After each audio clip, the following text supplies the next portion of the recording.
Suite au scrutin du 25 octobre 2025, la Commission électorale indépendante a proclamé les résultats provisoires. Et à ce niveau, il y a quelques incompréhensions pour certains et des doutes pour d'autres. Alors dans cette vidéo, nous allons revenir sur les chiffres qui ont été avancés. Est-ce que ceux-ci sont justes, vérifiables, mais surtout, comment est-ce qu'il faut les comprendre si possible?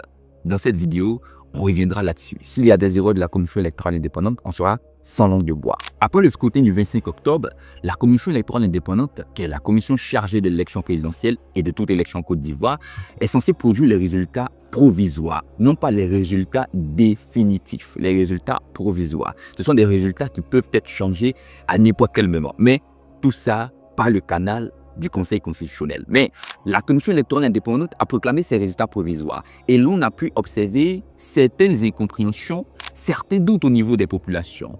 Il y a quelques chiffres qui ont été donnés, qui ont été avancés, qui pour eux n'est pas du tout clair ou mériteraient explication. Prenons par exemple le cas de la commune d'Abobo, qui a tant fait parler. Regardons ensemble les chiffres. Bulletin nul, 4710. Suffrage exprimé, 181 438. Bulletin blanc, 2717. Au niveau du total de nombre de voix obtenues par M. Alassane Ouattara, il y a 163 805. Pour Mme Yves Simone épouse Gbagbo, 3763.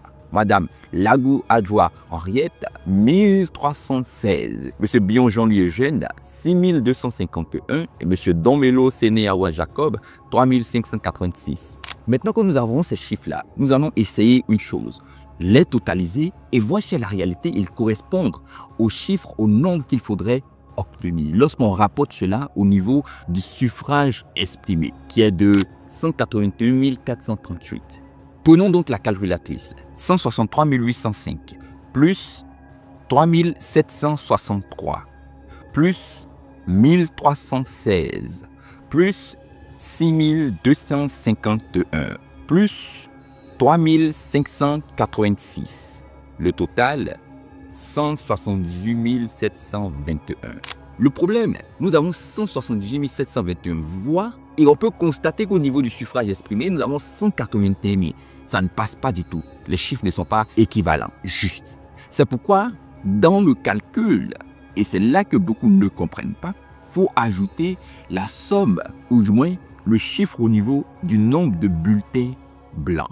Nous allons donc faire les 178 721 plus 2717, qui nous donne le résultat de 181 438, l'équivalent juste du nombre total de suffrages exprimés. Alors là, la question évidente qu'on se pose, c'est pourquoi est-ce que dans le calcul, on prend le nombre de bulletins blancs et non pas, par exemple, de bulletins nuls. Mais d'abord, on va comprendre de quoi est-ce qu'il s'agit. Ici, il y a trois notions importantes. On a les bulletins nuls, le suffrage exprimé et les bulletins blancs.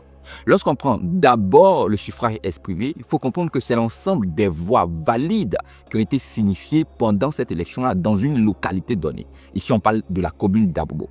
Et si on revient au niveau du bulletin blanc, on va donc comprendre naturellement que le bulletin blanc, c'est un bulletin sur lequel il n'y a pas de choix qui est fait. C'est un bulletin vierge, on ne l'a pas du tout touché. Le bulletin nul, par contre, c'est un bulletin qui signifie deux choses. Soit il est fait par inadvertance, donc l'électeur ne savait pas et a par exemple coché sur le nom de plusieurs candidats ou a coché là où il ne fallait pas cocher. Le bulletin est donc nul. Lui, il est invalide. C'est pourquoi on a l'ensemble des voix valides au niveau du suffrage exprimé. Et comme le bulletin nul, il est invalide, on ne l'inclut pas dans l'ensemble des voix valides représentées au niveau du suffrage exprimé. Le bulletin blanc, lui, en sa qualité de bulletin vierge, qui signifie que je ne choisis personne parmi toutes les personnes qu'on a comme candidat, est comptabilisé au niveau des voix valides. Donc, quand on fait le calcul, on prend donc l'ensemble des voix obtenues par les candidats et le total au niveau des bulletins blancs. C'est ça qui nous donne le total des voix exprimées. Et là maintenant, on peut facilement appréhender les autres localités. Prenons le cas de Didier Ville, où nous avons par exemple, au niveau des suffrages exprimés, 16 150 voix et 541 au niveau des bulletins blancs. Faisons le calcul. Le candidat Alassane Ouattara obtient 12 993 voix, plus Mme Yves Simone épouse Gbagbo qui obtient 493 voix, plus Madame Lagou Adjoa Henriette qui obtient 563 voix, plus Monsieur Billon Jean-Louis Eugène qui obtient 1149 voix, plus Monsieur Domelo Séné Awa Jacob qui obtient 411 voix. Le total, 15 609. Alors, lorsqu'ici on a les 15 609, on se rend également compte qu'on est loin du total au niveau du suffrage exprimé. Et c'est à partir de là qu'on inclut désormais les bulletins blancs. Continuons donc le calcul. 15 609 voix au niveau du total des voix obtenues par les candidats, plus les 541 voix obtenues au niveau des bulletins blancs, qui nous donne le total de 16 150. Voici donc le calcul et comment est-ce qu'il faut appréhender le sujet pour mieux comprendre à la réalité pourquoi est-ce qu'on a tel chiffre, tel résultat, tel pourcentage. Les bulletins blancs font partie du suffrage ou des suffrages exprimés, contrairement aux bulletins nuls. Là, c'est la première chose à clarifier pour permettre à ce que beaucoup puissent comprendre de quoi est-ce qu'il s'agit, pour comprendre les calculs au niveau du processus électoral, surtout pour cette élection de 2025. Mais au-delà des détails, il y a également les chiffres globaux. Donc, le résultat qui a été donné comme résultat provisoire, où là encore, il y a une incompréhension. Parce que, regardons les chiffres. M. Alassane Ouattara obtient 89,77% des voix, soit 3 759 030. Madame Simone Levé, qui elle également obtient 2,42% des voix, soit 101 238 voix. Madame Lagou Henriette, qui obtient 1,15% des voix, soit 48 261 voix. Monsieur Jean-Louis Billon, qui obtient 3,9% des voix, soit 129 493 voix. Et monsieur Domelo Jacob, qui obtient 1,97% des voix, soit 82 508.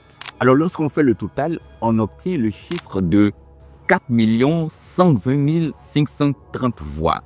Mais ces 4 120 530 voix sont largement inférieurs au nombre qu'on a ici, en ce qui concerne les suffrages exprimés, où on peut clairement voir 4 187 318 voix. Là encore, il faut faire le calcul avec un autre élément qu'on ne prend pas en compte. C'est l'ensemble des bulletins blancs. Regardons le tableau. Les bulletins blancs représentent 1,60%, soit 66 788 voix. Et c'est lorsqu'on totalise avec ces 66 788 voix qu'on obtient le chiffre de 4 187 318 voix qui représente les suffrages exprimés. Ainsi donc, à ce niveau, il y a ce détail à prendre en compte qui est pas compris ou qui n'est pas pris par beaucoup de personnes. Donc, concernant les chiffres, il n'y a pas vraiment de problème à ce niveau. L'autre détail qu'on peut remarquer, c'est qu'avec ce résultat provisoire, on n'atteint pas les 100% de voix exprimées, alors qu'on devrait avoir 100% de voix.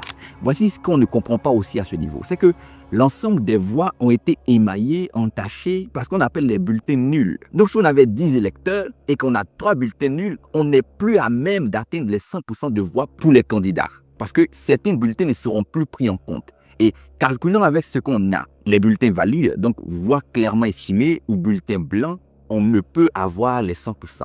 Et c'est ce qu'on a avec ces deux éléments qui représentent le suffrage exprimé, qu'on obtient les résultats qu'on a par exemple ici avec le résultat provisoire. Donc avec ce résultat provisoire et le résultat qui sera définitivement signifié par le Conseil constitutionnel, il est intéressant de signifier qu'on n'atteindra jamais les 100% parce que parmi ceux-là qui ont voté, il y a eu des bulletins nuls. Par contre, tout ceci avait d'ores et déjà été clarifié par la Commission électorale indépendante. C'était un grand débat houleux, surtout sur les réseaux sociaux, le 3 novembre 2020, rectifiant que des bulletins blancs font partie du total des suffrages exprimés. Voici donc comment il faut comprendre, voir les calculs qui sont faits au niveau de la Commission électorale indépendante pour l'élection présidentielle. Ce sera certainement le même cas pour l'élection législative à venir. Il faut prendre du recul. Il ne faut pas directement voir des informations sur les réseaux sociaux et croire que celles-ci sont justes. Non, il y a quelques calculs et quelques détails qui ne sont pas compris par beaucoup. Parce que la culture électorale, surtout au niveau des calculs, n'est pas vraiment appréhendée facilement par beaucoup de citoyens. Par contre, il faut signifier une chose. Cette méthode de prendre en compte les bulletins blancs et par moments nuls est très peu appliquée à certains pays dans le total final des suffrages exprimés. On peut citer par exemple le Pays-Bas, la Colombie, la Mauritanie, la Mongolie qui appliquent cette méthode. La Côte d'Ivoire aussi l'applique. Et la question principale, ce serait de savoir sur quelle base la Côte d'Ivoire a-t-elle décidé de prendre en compte les bulletins blancs dans ses totaux au niveau des suffrages exprimés. Cette question mérite une vidéo à part entière, après avoir expliqué dans celle-ci comment la commission électorale procède pour ses calculs. Merci d'avoir regardé la vidéo jusque-là. N'oublie pas, n'hésite pas, si ce n'est pas encore fait, de lâcher un pouce, de t'abonner surtout, de dire en commentaire ce que tu penses de tout ça et de partager cette vidéo avec beaucoup de personnes de ton entourage. On se dit à très bientôt pour la prochaine vidéo. D'ici là, portez-vous bien. Au revoir.